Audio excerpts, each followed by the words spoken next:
From News 3 Now, this is breaking news. Good afternoon. We are starting with breaking news in the city of Sun Prairie. We are looking live at the inside of the West Side Community Building where Sun Prairie Police are holding a news conference related to the investigation of child sex crimes at Sun Prairie West High School. We'll listen in a moment, but police say a criminal investigation into former Sun Prairie West Dean Robert Gilkey-Messigeyer led to investigations into several other people. We expect there are going to be several speakers. They're just making sure that all of the microphones are set up and working and ready to go. The department is expected to announce its findings along with expected criminal charges, and we will take the briefing as soon as it starts. It looks like it's going to happen momentarily. We've been following this story for quite some time, ever since it broke, and we've been keeping you up to date this week as we've come to this point. So later on this hour, we will hear from Tanasia Shaw, who is speaking with the attorneys for former Sun Prairie principal Jennifer Pluger, but that will be after we take this news conference. It looks like they'll be getting started. But again, this has really occupied the city of Sun Prairie for the last year or so now. What we're expecting to hear is that former West High School principal Jennifer Pluger will be charged with 2 counts of failing to report child abuse, and that is according to her attorney, Jason Lusak. And of course, the charges are related into the ongoing investigation into child sex crimes that started back in 2025. The former Dean of Students, you'll recall, Robert Gilkey-Messigeyer, was arrested on charges related to this investigation in July. Yeah, and we've also been talking with community members and parents of the school district who say this has really shaken their trust, and they're hoping to restore that as this goes on. So we'll find out if these measures are enough to restore that trust that parents have been talking about in the district. If Jennifer Pluger is charged, the charges are misdemeanors, and if convicted, she could spend 6 months in prison. She was removed from her position as soon as Robert Gilkey-Messigeyer was arrested. Yeah, and one of the parents that Tanasia had talked with, I pulled up one of her quotes here. She said, "I think anytime you hear of children being sexually harmed, it doesn't matter whose child it is heartbreaking," and that's kind of been an overall feeling within the community. No one wants to see this type of thing happen in their school district or in their community. And parents have also been extremely vocal. They've accused the administration of enabling Gilkey-Messigeyer's predatory behavior. They've made accusations that parents' concerns have been dismissed, that the district has been ignoring complaints, and they've been silencing or intimidating parents who have tried to speak up. So it's been something that has really galvanized the entire community of Sun Prairie now going into 2026. Yeah. And now let's listen into that news conference. They're getting started now. For the Sun Prairie Police Department. Behind me, I have Lieutenant Ray Thompson and Detective Cody Ennis from the department. Lieutenant Thompson oversaw this investigation, and Detective Ennis was the lead detective in this investigation. As we stated in prior press releases, the Sun Prairie Police Department has thoroughly investigated the conduct of former West High School Dean of Students Robert Gilkey-Messigeyer. As a result of the investigation, he was arrested last July for multiple criminal offenses involving student victims. A second staff member was initially mentioned to investigators, but available evidence does not substantiate their involvement. During our investigation, we learned that an April 25 incident involving a student and Mr. Gilkey-Messigeyer was investigated internally by the school district that resulted in him being placed on brief administrative leave.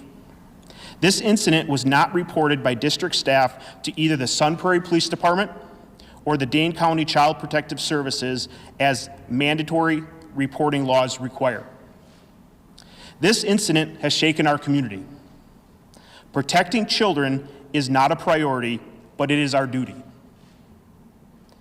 It is the foundation of our work. From the start, we committed to investigating every lead, reviewing every document, interviewing every witness, and gathering every piece of evidence necessary to uncover the truth. That is why the process has taken so much time. We put out a public request for victims and witnesses to come forward and conducted extensive interviews and issued subpoenas for electronic data, school records, cell phone information. Then we examined metadata and every digital document and the history. Today, we are releasing additional findings from our investigation. Charges were referred to the Dane County District Attorney's Office against 2 school district employees, Jennifer Ploger and Chris Sadler. These charges were referred based on probable cause, supported by our extensive investigation. It's important to know that all individuals who have charges referred or are charged with a crime are presumed innocent until proven guilty under the law. The District Attorney's Office announced earlier today that they will be charging Jennifer Ploger with 2 counts of failure to report child abuse in violation of Wisconsin Statute 48.981, Parent 2. Our investigation found probable cause that Principal Ploger had information in the April 2025 incident involving student safety that required reporting to law enforcement or Child Protective Services. There is no evidence that Ms. Ploger made this mandatory report, which is why this first count is being referred. During our investigation, we became aware of a separate January 2025 allegation involving a former family consumer science teacher engaging in concerning behavior with a student in our investigation. That victim chose not to pursue criminal charges, but emphasized the need for accountability within the school district. Principal Ploger mentioned the allegation to law enforcement, but did not present a full account of her knowledge of misconduct and withheld information, which is why this second count is being referred.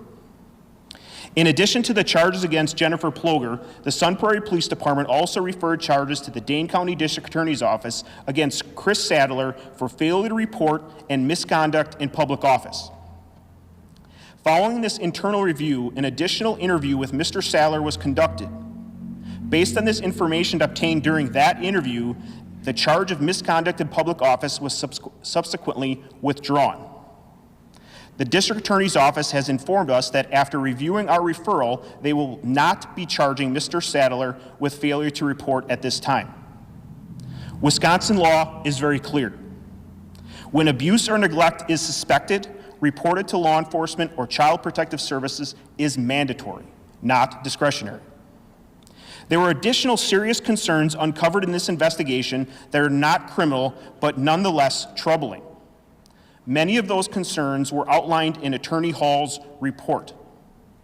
We rely on schools to be partners in protecting children. Parents must know that their children are safe at school. Students must know adults will act when concerns arise. Educators and administrators must know that mandated reporting laws exist to protect children. Accountability under the law applies to everyone in a position of public trust, including police officers. And that was a look at the news conference in Sun Prairie. We will have more on this on air and on channel3000.com. News for Now wants to give you a little bit of context to how we got here. We've been following this story for the past several months. On Tuesday, we were given a clearer picture of the handling of mandatory reporting leading to the arrest of the former Sun Prairie West High School Dean, Robert Gilkey-Messigeyer. A breakdown of the events so far. During the 2023 and 24 school year, alleged rumors circulated in the school about an inappropriate relationship between Gilkey-Messigeyer and a student. In May of this year, or last year rather, police were told about allegations of Gilkey-Messigeyer's inappropriate relationship with the student. In June, the district placed him on leave. District leaders ultimately fired him. Then in July, the Dane County District Attorney charged the former dean of students with those 15 counts of child sex offenses. In August, a federal grand jury indicted Gilkey-Messigeyer on charges related to child sexual abuse material. And later on in this hour, we'll hear from Tanisha Shaw, who spoke with attorneys for former Sun Prairie Principal Jennifer Ploger, where they discussed the details of that news conference we were just listening to. All right, Brady, thank you. To stay ahead of this story and other breaking news in the Madison area, download our news app. Just type Channel 3000 wherever you get your apps. Now to other developing news of the day. We have dropped the alert day for the weekend but there is still a lot of active weather ahead. Blaze is here with a look at our first warn forecast. Blaze? That's right. We dropped the alert day. Still expecting some snow, but certainly this system is trending on the weaker side, so we're not going to be dealing with a lot of snow, but a nice couple inches is what we expect as we head into the weekend. Hard to believe that we're talking about snow as we're sitting in the low 40s. We're taking a live look out in Dodgeville where there's still just a little bit of snow in some of the shaded areas, but we got into the 50s early this morning. Madison set a new record for a daily high temperature today. Since then, we have been cooling on down. So there's a look at our next weather system again. Still Saturday to Sunday, all of Wisconsin, essentially all the Midwest. Light snow, breezy conditions, along with a few slick spots is what we are anticipating with this next system. And we're going to go much deeper into that later on in the full forecast. Here's a look at those temperatures as we kick off the 4 o'clock hour. Upper 30s to still low 40s right now as winds turn out of the northwest.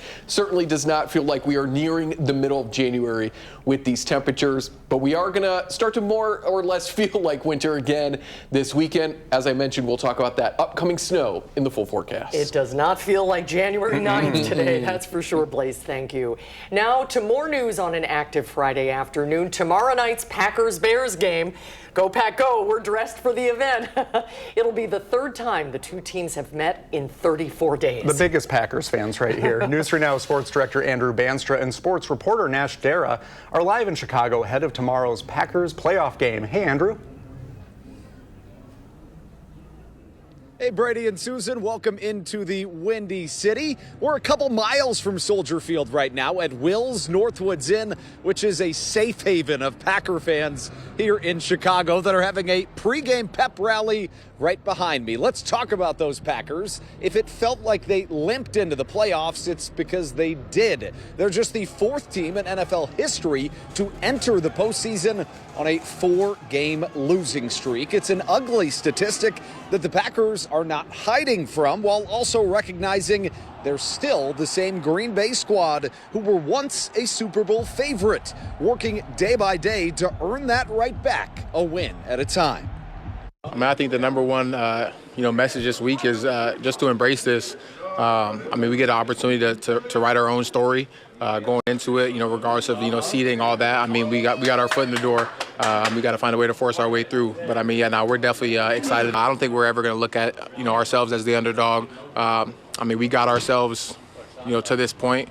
We earned the right to be at this point. So, we got to earn the right to win. And just like a win is a win, no matter how much you win by, even if it's just a few points, if you're in the playoffs, you're in the playoffs, and the Packers will do everything in their power to win the next 4 and end up as a Super Bowl champion, trying to get through first. A Bears squad that had their number last time they were here in the Windy City. We'll have much more coverage throughout the day, but for now, at Will's Northwoods Inn, Andrew Banstra with News 3 Sports. Sounds good. Thank you, Andrew. Well, back here at home, people in Madison are expected to protest downtown this evening. Now, that is in relation to a woman shot and killed in Minneapolis by an ICE agent earlier this week. Our Armand Rahman is live downtown ahead of that planned protest. What time is it supposed to start, Armand?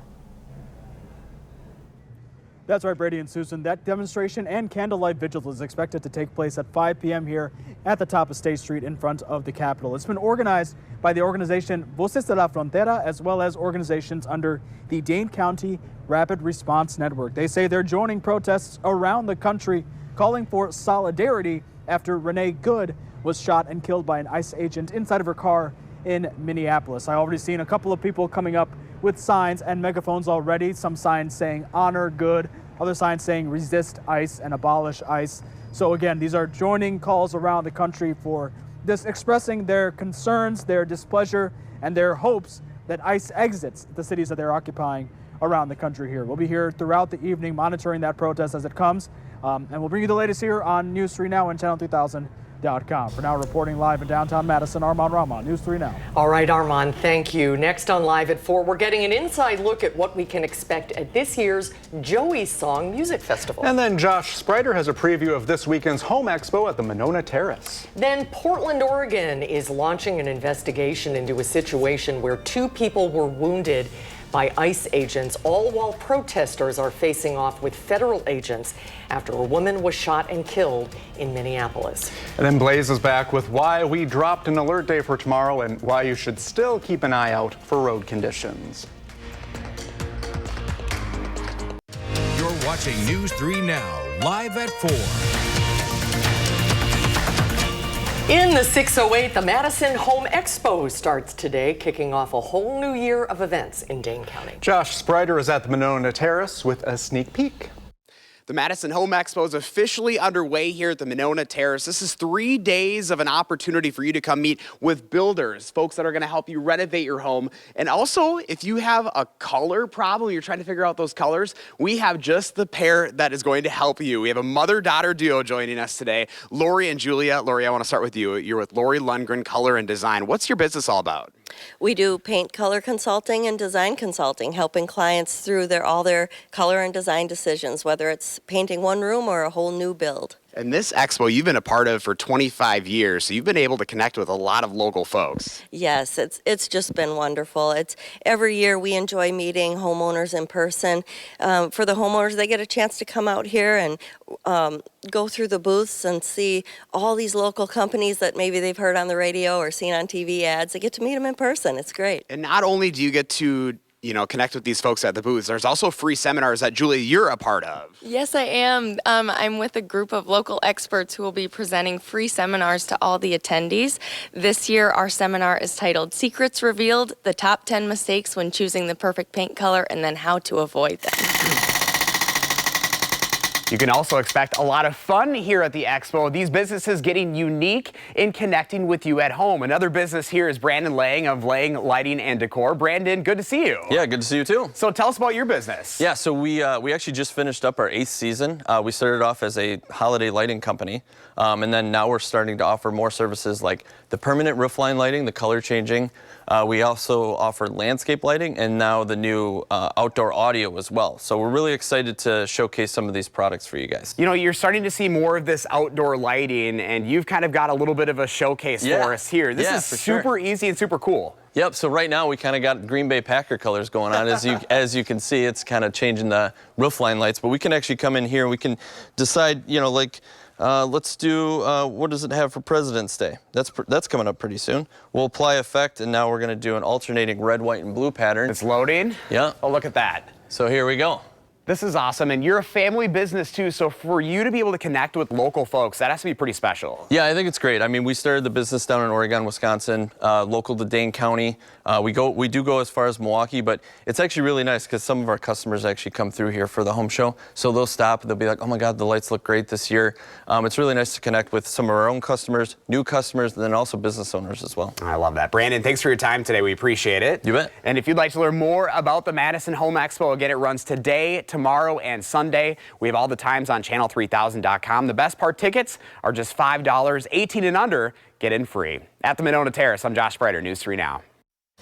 Thank you, Josh and Brandon. And you can also watch Josh every morning and noon right here on News 3 Now. It's fun getting ideas about homes there, yes. Well, let's check back in with Blaze and the first warn forecast. It looks like we have dropped expectations for an alert day this weekend. So what can you tell us about that? That's right. Earlier on when this system first started to pop up, it was looking like a pretty strong one, similar to what we saw after Thanksgiving. But as Mother Nature really likes to keep us on our toes, more often than not, it got weaker. And that's the reason why we dropped the alert day, because we're going to keep you updated throughout the entirety of when we're watching that system up until when it's here. And so maybe that's some good news for folks. Maybe that's some bad news. The folks who really wanted snow, it was looking like it maybe a week ago. Now it's not looking as impressive. But we are still going to get some snow beginning later tonight, mainly out along the Mississippi River Valley. That fills in as we go into your Saturday morning. 7:30 in the morning, snow is likely going to be falling across all of the News 3 Now coverage area with some breezy winds out of the northwest. Perhaps we get a brief break before those clouds fill back in as we go into the second half of Saturday, bringing more hit or miss light to moderate snow shower activity. The reason why this system is not going to bring us as much snow is because it's weaker, and we'll talk about that in just a moment. But we're still looking at a decent 1 to 2 inches of snow across a majority of our coverage area. Maybe once you get into parts of Dodge as well as Jefferson counties, we get to maybe the 1 to 3 inches. Higher accumulations are going to be likely closer to Green Bay. That's closer to the center of low pressure. So if you're going to be staying in Green Bay, you're going to be staying here or heading off to Chicago to take part in some game that is going on, Packers versus the Bears, know that we're going to be dealing with pretty much the same conditions, light snow, 1 to 2 inches. So this system is weak. This is what it looks like right now. And what I would want to see for more heavier snow accumulations is what happens after it moves to our east. Here it is bringing that snow as we go into Saturday, but watch as we go into later parts of Saturday into Sunday. We're seeing what we call a defined closed low. This is a strong low pressure system. As it's moving over us, it's weak. We don't have a lot of the upward momentum to get that heavy snow like what we saw after Thanksgiving. They could see some of that as in Michigan and in parts of southern Canada and New England as that low pressure system remains strong. So again, we continue to pride ourselves on keeping you updated. We dropped the alert date because it's just not in the cards this time, but we're still going to be dealing with some snow, and it will all melt as we climb into the 40s by the start of next week. Boy, in the meantime, enjoy this beautiful Friday afternoon. It feels like spring outside. I know, it's crazy. yeah. All right, Blaze, thank you. Coming up on Live at 4, clashes between federal agents and protesters are continuing to erupt around the country. While Venezuela's government is looking at exploring new diplomatic ties with the U.S. Later, we're following more developments in Sun Prairie following a press conference this afternoon announcing charges against school staff. And I'm talking with a generational expert who tells us something we can all be doing in the new year to bridge the divide in our workplace and our everyday lives. Let's take a look at stocks at the close on this Friday afternoon to end the work week. The Dow closed up. It's a green day across the board. At the close, the Dow was up 237, the NASDAQ gained 191, and the S&P 500 picked up 44. Venezuela's government is looking into expanding diplomatic ties with the United States as U.S. State Department officials travel to Caracas for technical and logistical assessments. Washington and Caracas have signaled they are seeking cooperation since last week's dramatic U.S. military operation that resulted in the capture of President Nicolas Maduro. His Vice President Delcy Rodriguez took over as interim leader. Earlier today, President Donald Trump said the release of political prisoners in Venezuela was a sign of seeking peace, and he had canceled a planned second wave of attacks. Well, meanwhile, we are learning more about the two people at the center of Wednesday's deadly shooting in Minneapolis. And we're getting a look at video taken by the agent that was involved as calls for ICE to leave Minneapolis intensify from local leaders. CBS's Ashar Karachi is in Minneapolis with more. A moment of silence Friday for Renee Nicole Good from families and educators in Minneapolis, followed by calls for ICE to leave. We want them out of our neighborhoods, out of our schools, and out of our state. Friday, Good's wife gave a statement to Minnesota Public Radio saying in part, "We stopped to support our neighbors. We had whistles. They had guns." Vice President J.D. Vance reposted this video taken by the ICE agent and released by a media outlet called Alpha News. I'm not mad at you. That's Good inside the SUV and her wife outside the vehicle talking to the ICE officer before the shooting. I say go get yourself some lunch, big boy. Go ahead. Out of the car. Another officer orders Good out of the SUV and she starts to drive. Earlier Friday, Mayor Jacob Frey criticized the Trump administration's decision to remove state authorities from the shooting investigation. This is not a time to hide from the facts. This is a time to embrace them, making sure that we're pushing for transparency every step of the way. CBS News has confirmed the agent who shot Good is Jonathan Ross, who has worked with ICE in Minnesota for nearly a decade and was involved in another vehicle-related incident last June. Court documents show he was dragged approximately 100 yards with his arm inside a car while trying to execute an immigration warrant. Ashar Qureshi, CBS News, Minneapolis. The state attorney general and the Hennepin County attorney say local agencies are still conducting their own investigations, but it will be difficult to form a full picture because the FBI is withholding evidence.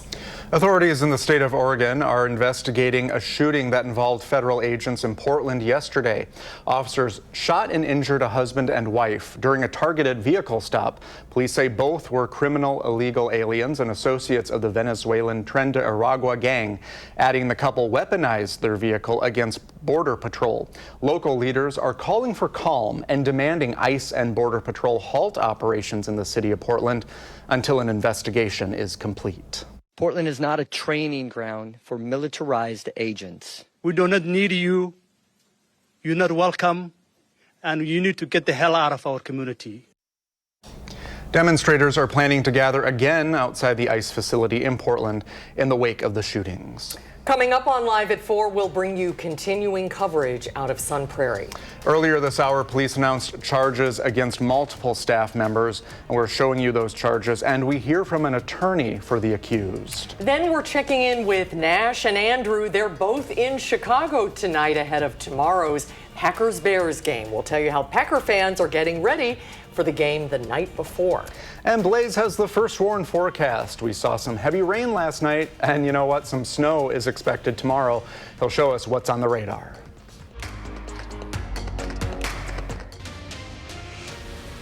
From News 3 Now, this is breaking news. Good Friday afternoon, everyone. We're following breaking news this afternoon on Live at 4. Police have announced additional charges in Sun Prairie in reference to an investigation into the investigation of child sex crimes. Tanisha Shaw joins us now from Sun Prairie with the story. Tanisha.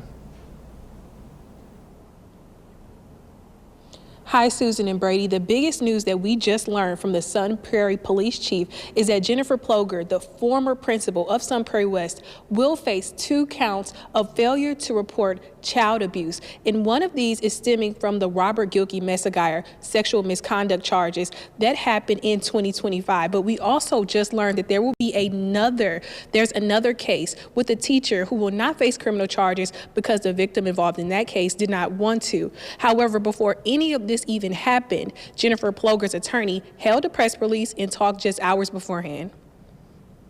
Educators are placed in this rock and a hard place position where they have a duty and an expectation to investigate, but then now because we don't like the outcome of that investigation, then someone can be charged with a crime. I think that creates potentially very harmful precedent for educators in the state.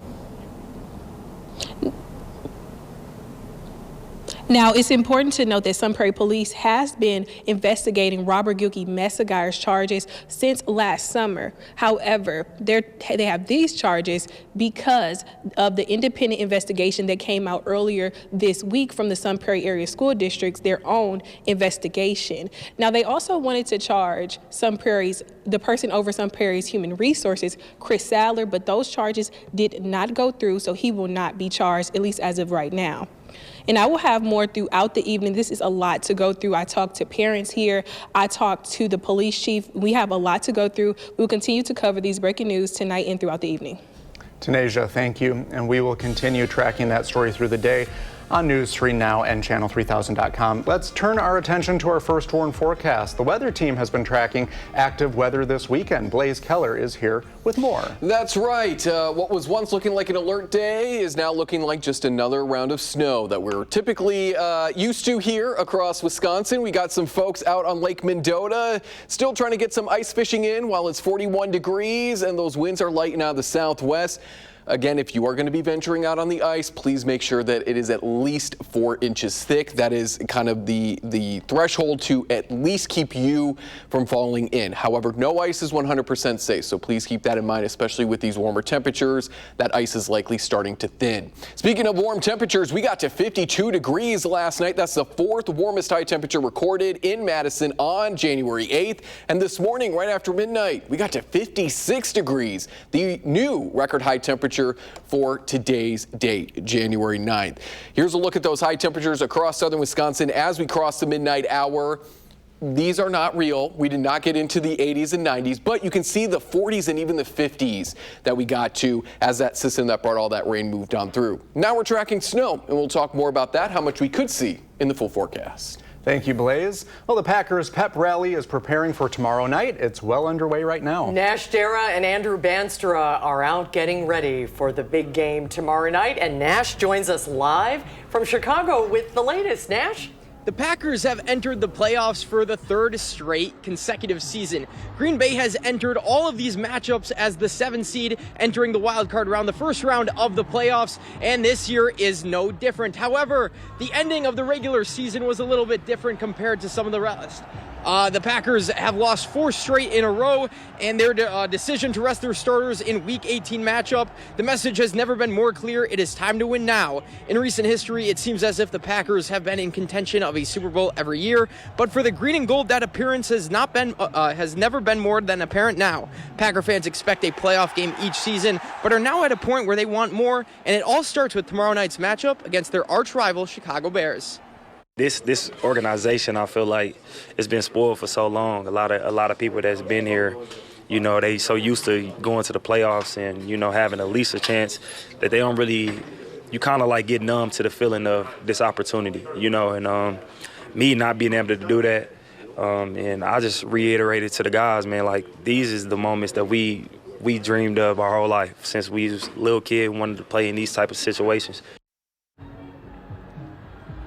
Jacobs will soak in every moment tomorrow night at Soldier Field. However, coming up at 5, we will be live outside here at Will's Northwoods Inn on Chicago's north side. But for now, hanging out here, having a good time. Nash Dara, News 3 Sports. Have fun, Nash. Thank you so much. Well, everyone is talking about the warm weather today, but local music lovers are actually getting ready for the annual Freezing Man concert. Yeah, how about this? It's a fundraiser for Joey Song, a local nonprofit raising money and awareness for epilepsy. News 3 Now's Sarah Carlson joins us with that story. Sarah. That's right. The Joey Song concerts will be packing the Sylvie in Madison all weekend with fans of some of music's best. They perform, compete, and have a blast raising funds for a great cause.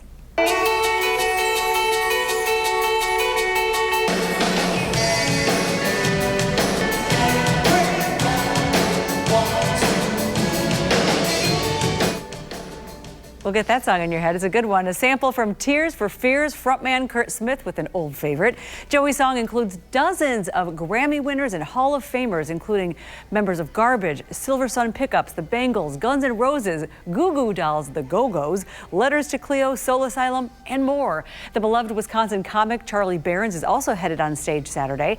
The amazing part is all of these artists and celebrities are 100% volunteer. Joey Song founder Mike Amal lost his son Joey to epilepsy back in 2010 at the age of 5. There's an organization called Cure out of Chicago that has really smart people that know how to read medical grants, and they take 100% of what we give them and goes right to the researchers. So even though they have overhead, it doesn't cover their overhead. Pretty awesome. Tonight there is an acoustic show where artists will tell stories about their songs, and then tomorrow is the big night where these artists play some of their songs and also cover hits that everybody knows and can jam to. After this weekend, the goal is to have raised $2 million for epilepsy research and awareness since Joey's Song began. For more information on tickets and making donations, you can head to joeysong.org. Thank you, Sarah. It's a really wonderful event. I went last year and it was a good time. I don't know about you, but I'm ready to dance. Yes. Well, next on Live at 4, I'm talking with a generational expert about all the ways all generations can try some new things that will bring us even closer together in the new year. We'll tell you how one small change can make all the difference in connecting to those around you. Then we were calling for an alert day this weekend, but we are now scaling down expectations with changing conditions. But some snow is still planned for this weekend. Blaze will show us. Well, here's a question. Do you work with someone older or younger, and do you just think, Are you from a different planet sometimes? You're looking at me? No, of course not. You're looking at me. Actually, no, it has nothing to do with that. They're likely just from a different generation. Yeah. And you know what? There is a way to bridge that gap and make a New Year's resolution that will help you at work and in life. Scott Zimmer is a generational expert and keynote speaker who shares his wisdom with companies all over the world. He has some New Year's resolutions tailor-made for your generation. Let's start with the baby boomers. So these are individuals ages 62 through 80. So this resolution, adopt one new piece of technology and actually use it. What does this mean? And can you explain this to my dad for me? First and foremost, there are a lot of baby boomers who are excellent with technology, love it, see its value. But for many, it can be really intimidating. And it's not just that there's technology, it's the rate at which technology grows and changes. And throughout 2025, I think boomers kept hearing all these terms like AI and stuff. Focus in on one new piece of tech that maybe you've been avoiding that you think could benefit you. And then we have Generation X, those very self-sufficient 47 through 61-year-olds. The resolution that we're talking about, delegate at least one thing this year. Oh, that could be challenging, huh? A little bit. Well, I'm a Gen Xer, so I know this, firsthand. We're a pretty self-reliant generation. We always have been. It's because we were those latchkey kids of the 70s and 80s. And we've always been told if you want something done right, do it yourself. And so a lot of times we don't take those things off our plate. The more hectic your schedule becomes, it's going to benefit everyone if you can just relent a little and say, you know what, if you could help me out and pass something off, you'll benefit greatly in 2026. Let's get to my generation. Millennials, you're doing great, but here's a resolution that you can use to improve yourselves. So we're talking 30 to 46. Somehow I'm an elder millennial now. Okay, so stop competing with everyone's highlight reel. What does that mean?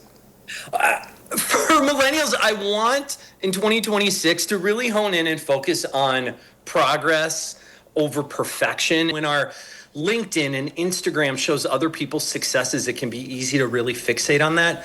Focus in on one thing you want to improve on for this year. If it's traveling more, look at that vacation. If it's spending more time with family, what might that look like? Millennials, raise your hand if you feel personally victimized by Scott Zimmer just now. No, that's good advice, thank you. Generation Z, I wonder if this is the generation that people in the workplace are now trying to figure out. Born 1996 through 2012, ages 13 through 29, this resolution, ask for clarity instead of staying silent. Yeah, well, you got to keep in mind, this is a generation that grew up with YouTube throughout their formative years. If they've ever wanted to know how to do something, style your hair a certain way, tie a bow tie, play the guitar, you can go online and find step-by-step instructions. They grew up with rubrics in the classroom, unlike any other generation, where people in positions of authority have always been able to say, this is what I expect and what is expected of you. When you get to the workplace, you can't Google, how does Ron want me to do this? So it's okay to ask sometimes. Scott, you speak all over the world, companies big to small, and your goal is to show people that we're not out to get each other, or we're not opponents. We are all trying to work together and trying to understand a little bit more about each other. So do you think that these New Year's resolutions can help people kind of bridge those gaps? Absolutely. It is helpful to know, how a colleague or a boss or a family member, it doesn't matter, might want to communicate, or how they might approach feedback or whatever it might be. And those things might be different depending on their generation and how they were brought up in the world they grew up in. So I come in and we sort of tell those stories of each generation and then offer strategies and tips on how to really create an environment where everyone on your team is going to feel valued and respected and understood. That is so great. Isn't it fascinating? Very thought-provoking. Yeah, well, Scott Zimmer is based in the Minneapolis area, and he's worked with a lot of major companies, including Nike, Walt Disney, and Progressive. You can learn more about his work or find out about bringing him to your company on his website, Scott Talks, so SCOTT, another T, ALKS, ScottTalks.com. Yeah, that's a good point. That's a lot of T's. 3 T's. We'd love to bring him to Madison. Yeah, you're I love invited the perspective. anytime. Yeah, that's great. All right, now over to the Weather Center where, oh no, after the break we'll go to weather. We'll be right back. Sorry. You're watching News 3 Now, live at 4.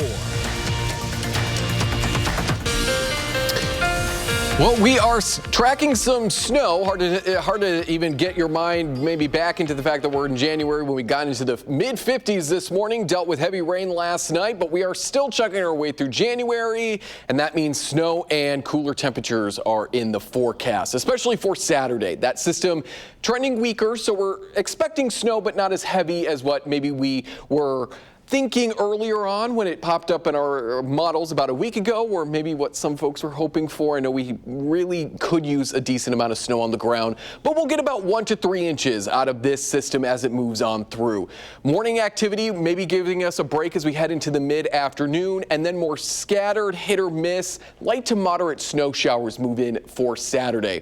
Stopping Future Track at 7 p.m. That's when Joey's song will be kicking off. We've got a lot going on this weekend. The Bears taking on the Packers down in Chicago. We've got the Korean American Day celebration in Monona. We've got the Home Expo in downtown Madison, to just name a few.